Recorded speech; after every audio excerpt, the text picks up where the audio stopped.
Hi, hello and vanakkam. Welcome back to my channel Abhilami Universal Code. நான் உங்கள் அபிலாமி டைரக்டா வீடியோக்குள்ள போலாம். இந்த வீடியோவும் நாங்க டெய்லி போடுற வீடியோ மாதிரி ஒரு ஸ்பெஷலான ஒரு வீடியோ மாதிரி தான் இருக்க போகுது. அதாவது எங்களோட சேனல்லையே நீங்க டெய்லியுமே யூனிவர்ஸை பற்றியான சீக்ரெட்ஸ், லா ஆஃப் அட்ராக்ஷன்ஸ் அந்த மாதிரியான விஷயங்களை நீங்க நிறைய பார்த்துருப்பீங்க. இந்த வீடியோலயே நாங்க என்ன பார்க்க போறோம்னு சொன்னா, ஒருத்தர் ஜீரோவில் இருந்து டாப்ல இருக்கிற ஹீரோ அளவுக்கு லோ ஆஃப் அட்ராக்ஷனை யூஸ் பண்ணி தன்னோட லைஃபை மாத்தின ஒரு ஸ்டோரி பத்தி தான் பார்க்க போறோம். எல்லாருக்குமே தெரிஞ்சிருக்கும் ஜிம் கேரி.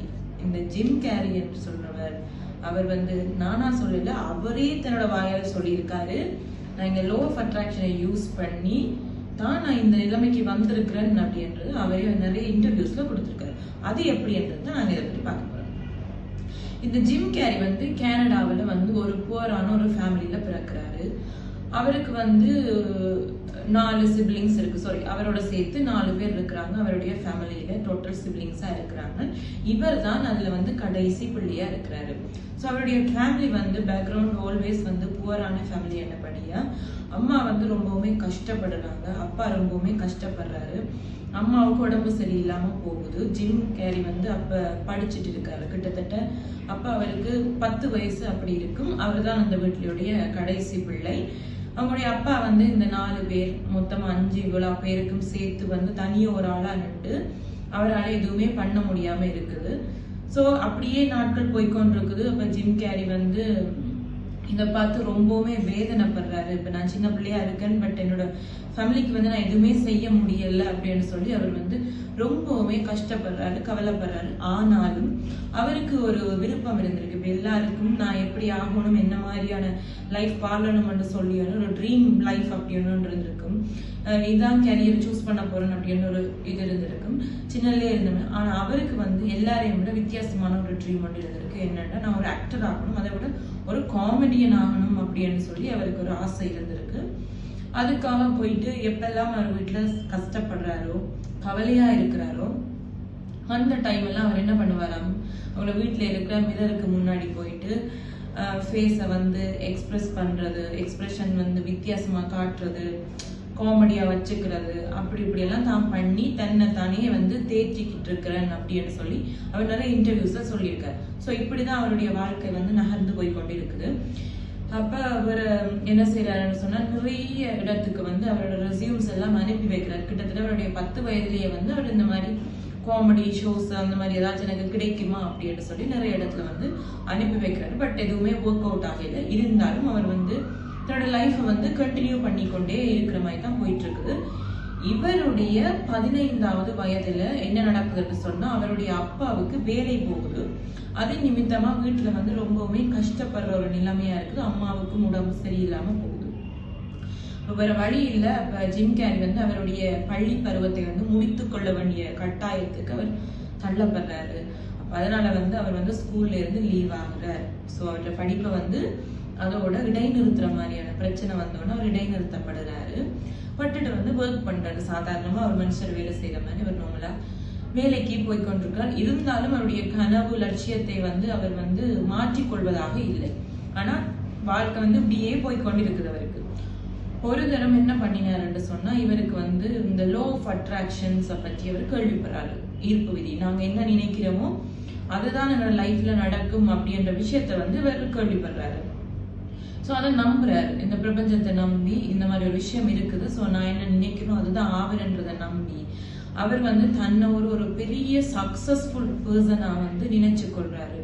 நான் ஒரு பெரிய ஆக்டர் ஆயிட்டேன், நான் ஒரு காமெடி ஆக்டர் ஆயிட்டேன், எனக்கு எல்லாமே அட்ராக்ட் ஆகிருக்குது, நான் ரொம்ப சந்தோஷமா இருக்கேன் என் லைஃப்ல அப்படின்னு இவர் நினைச்சு கொள்றாரு. ஆனா அவரோட லைஃப் அப்படி இல்லை. அவருடைய மென்டாலிட்டி அவருக்கு அந்த மாதிரிக்கு சேஞ்ச் பண்ணிட்டு, ஏன்டா லா ஆஃப் அட்ராக்ஷன் முதல் விதி என்ன சொன்ன, நாங்க எது வேணும்னு நினைக்கிறோமோ அது ஆல்ரெடி அடைஞ்சிட்டோம்டா அது எப்படி ஒரு சந்தோஷத்தை கொடுக்குமோ அந்த வைப்ரேஷனோட நாங்க டிராவல் பண்ணணும். ஸோ இவருக்கு இதெல்லாம் தெரிஞ்சிருக்கு தானே. அப்ப அவர் என்ன பண்றாருன்னு சொன்னா, அவரே சொல்லி இருக்கிறாரு, எப்பயெல்லாம் தான் டிப்ரெஸ்டா இருக்கிறனோ அல்லது தனக்கு கொஞ்சம் லோன்லியா ஃபீல் பண்ற மாதிரி எல்லாம் இருக்கும்போது நைட் டைம்ல பைக் எடுத்துட்டு சுத்துவாராமா.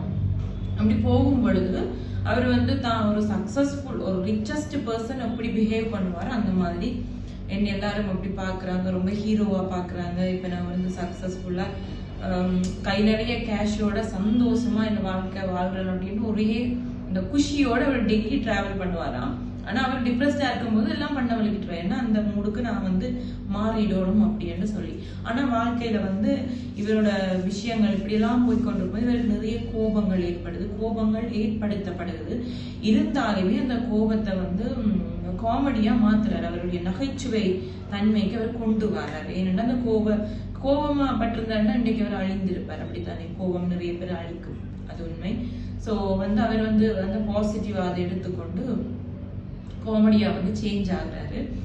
ஸோ அதுக்கப்புறமா இப்படியே போய்கொண்டிருது. லா ஆஃப் அட்ராக்ஷனை நம்பி எனக்கு இப்படி நடக்கும் அப்படி இப்படி எல்லாம் நடந்துட்டு என்ன பண்றாருன்னா 1985ஆம் ஆண்டு இவர் என்ன பண்றாரு, ஒரு எம்டி பேப்பர் ஒன்று எடுத்துட்டு அது செக் மாதிரி குட்டியா கட் பண்றாரு, ரெக்டாங்கிள் சைஸ்ல வந்து கட் பண்ணி வச்சுட்டு தன்னுடைய ஒரு படத்துக்கு ஒரு பெஸ்ட் பெர்ஃபார்மன்ஸ் இவர் கிடைச்ச மாதிரியும் அதுக்காக $10 மில்லியன் வந்து இவருக்கு கொடுக்கிற மாதிரி இவரே கைப்பட எழுதி இவருக்கு அவரே கிஃப்ட் பண்ணிக்கிறாரு. பண்ணிட்டு அவர் டெய்லி அதை எடுத்து பார்ப்பாராமா, டெய்லி எடுத்து பார்ப்பார். இது எப்ப கிடைக்கிற மாதிரி அவர் போடுறாருன்னா 1985ஆம் ஆண்டு போடுறார். 1995ஆம் ஆண்டு எனக்கு கிடைக்கிற மாதிரி 10 இயர்ஸ்க்கு அப்புறம் இந்த $1 மில்லியன் வந்து எனக்கு கிடைக்கிற மாதிரி அவர் போட்டுட்டு அதை டெய்லியும் என்ன பண்றாருன்னா விசுவலைஸ் பண்ணிட்டு இருக்காரு. விசுவலைஸ் பண்றது, அதை பற்றி நினைக்கிறது, அஃபர்மேஷன்ஸ் அப்படின்னு நிறைய பண்றாரு. பண்ணிட்டு அந்த பாக்கெட்டுக்குள்ள வந்து இட் மீன்ஸ் அவருடைய பர்ஸுக்குள்ள வந்து அதை வச்சிருக்கிறாரு. டெய்லியுமே நான் வந்து எடுத்து பார்ப்பேன் அப்படின்னு சொல்றாரு. இப்பெல்லாம் தான் ஒரு வெக்ஸ் ஆகி ஒரு கவலையான ஒரு மூடுக்கு போறாரு. அப்பெல்லாம் இல்லடா நீ ஒரு ஆக்டர், உனக்கு $10 மில்லியன் வந்து வெயிட் பண்ணிட்டு இருக்கு அப்படின்ற மாதிரி அவரே அந்த செக் எடுத்து பாப்பாராம. அப்புறம் ஒரு பூஸ்ட் கிடைச்ச மாதிரி அப்புறம் வச்சுட்டு போயிடுவாரு. இப்படியே நாட்கள் நகர அவர் வந்து உடனே ஆக்டர் ஆகல. அவருடைய கடின உழைப்பின் காரணமாக அவருக்கு ஸ்டாண்ட் அப் காமெடி செய்வதற்கான வாய்ப்பு கிடைக்கிறது. அதுக்கு பிறகு வந்து ஆங்கரிங் செய்கிறார், அப்படி நிறைய காமெடி ஷோஸை வந்து ஹோஸ்ட் பண்ணிட்டு இருக்கிறார். இதற்கு பிறகுதான் அவர் வந்து ஒரு ஆக்டர் ஆகிறதுக்கு வந்து சான்ஸ் கிடைச்சிருக்கு. ஆனா வந்து என்ன சொல்லுவாங்க, எப்பவுமே ஸ்டெப் பை ஸ்டெப்பா தான் எனக்கு கிடைக்கும். ஸோ அவர் அதே ஒரு இதுலயே போயிருக்கிறார், அந்த ட்ராக்லயே போனபடி அவருக்கு ஸ்டெப் பை ஸ்டெப்பா ஒன்றுனா நடந்திருக்கு. ஆனா போக வேண்டிய டெஸ்டினேஷன் அவர் இதுதான் அப்படின்றது எப்பயோ வந்து அவர் ஃபிக்ஸ் பண்ணி வச்சுட்டாரு. ஸோ அதுதான் அப்படின்னு எங்களுக்கு தெரிஞ்சுட்டு அந்த டிரெக்ஷனுக்கு எப்படியோ உங்களுடைய பிரபஞ்சம் வந்து கொண்டு போய் தான் சேர்க்கும். அதைத்தான் அவருடைய வாழ்க்கையிலும் அது செய்திருக்குது. ஸோ அப்படியே நகர்ந்து போய் கொண்டிருக்கும் பொழுது 1995ஆம் ஆண்டு இவர் நடித்த ஒரு திரைப்படம் வெளியில் வருது. அது வந்து பெரிய அளவுல ஒரு ஹிட் கொடுக்குது. ஹிட் கொடுத்த உடனே அவருக்கு சொல்லவே முடியாத சந்தோஷம். அவருக்கு சொன்ன மாதிரியே அந்த 1995ஆம் ஆண்டு $10 மில்லியன் வந்து அவருக்கு அந்த சம்பளமாக பெற்றுக்கொள்ளப்படுது. அப்பதான் அவர் வந்து நிறைய டிவி ஷோஸ்ல நிறைய ரிப்போர்ட்டிங் நியூஸஸ்க்கு வந்து அவர் கொடுக்குறாரு. அப்படி நான் 10 இயர்ஸ்க்கு முதலே அவருடைய அந்த செக் எழுதி வச்சாரு இல்லையா, அதை அப்படியே தூக்கி காட்டுறாரு. நான் 10 இயர்ஸ்க்கு முதல் இப்படி நான் நினைச்சுனா எனக்கு $10 மில்லியன் வந்து எனக்கு கிடைக்கும்னு சொல்லி, ஸோ எனக்கு இந்த லா ஆஃப் அட்ராக்ஷனாலதான், ஈர்ப்பு விதியினாலதான் நான் இதை பெற்றுக்கொண்டேன் அப்படி என்று சொல்லி அவர் நிறைய இடத்துல சொல்லியிருக்காரு. ஜிம் கேரியோட நீங்க ஸ்டோரி எடுத்து பார்த்தீங்கன்னா அவர் நிறைய இடத்துல அதை பத்தி சொல்லியிருக்கிறார். ஏனென்றா அதுதான் அவருடைய வாழ்க்கையை மாற்றிய ஒரு திருப்பு முனையாக அமைந்தது அப்படின்றத அவர் சொல்லியிருக்கிறார். ஸோ நான் முன்னாடியே சொல்லியிருக்கிறேன், நான் சொல்லலை என்றாலும் அதுதான் உண்மை. நாம் எது நினைக்கிறோமோ அதுதான், அதே போலேதான் நாங்கள் ஆகும். அதாவது எண்ணம் போல் தான் எங்களுக்கு வாழ்க்கை. ஸோ இதைத்தான் அவர் சொல்றார். அதுக்கப்புறம் புக்ஸ் ஒன்று எழுதுறார், how to become a billionaire அப்படின்னு ஒரு புக்கை வந்து ஜிம் கேரி எழுதுறார். அதுலேயும் வந்து அவர் நிறைய விஷயங்களை குறிப்பிட்டிருக்கிறார், நிறைய விஷயம் சொல்லி இருக்கிறார். ஸோ எல்லாத்துலேயுமே அவர் சொல்ற ஒரே விஷயம் தான், இந்த யூனிவர்ஸ் கிட்ட நாம் என்ன கேட்டாலும் அது கிடைக்கும், இந்த லோ ஆஃப் அட்ராக்ஷன்ன்றது உண்மை அப்படின்னு அவர் சொல்லியிருக்கிறார். இந்த ஜிம் கேரியை பற்றி நான் நிறைய வீடியோவில் பேசியிருப்பேன். ஏன்னா அவர் எல்லாத்துக்குமே கனெக்ட் ஆகிறார். ஏன்னா லோ ஆஃப் அட்ராக்ஷன்ஸ் யூஸ் பண்ற, லோ ஆஃப் வைப்ரேஷன்ஸுக்கு சப்கான்ஷியஸ் மைண்டை ஆக்டிவேட் பண்ற.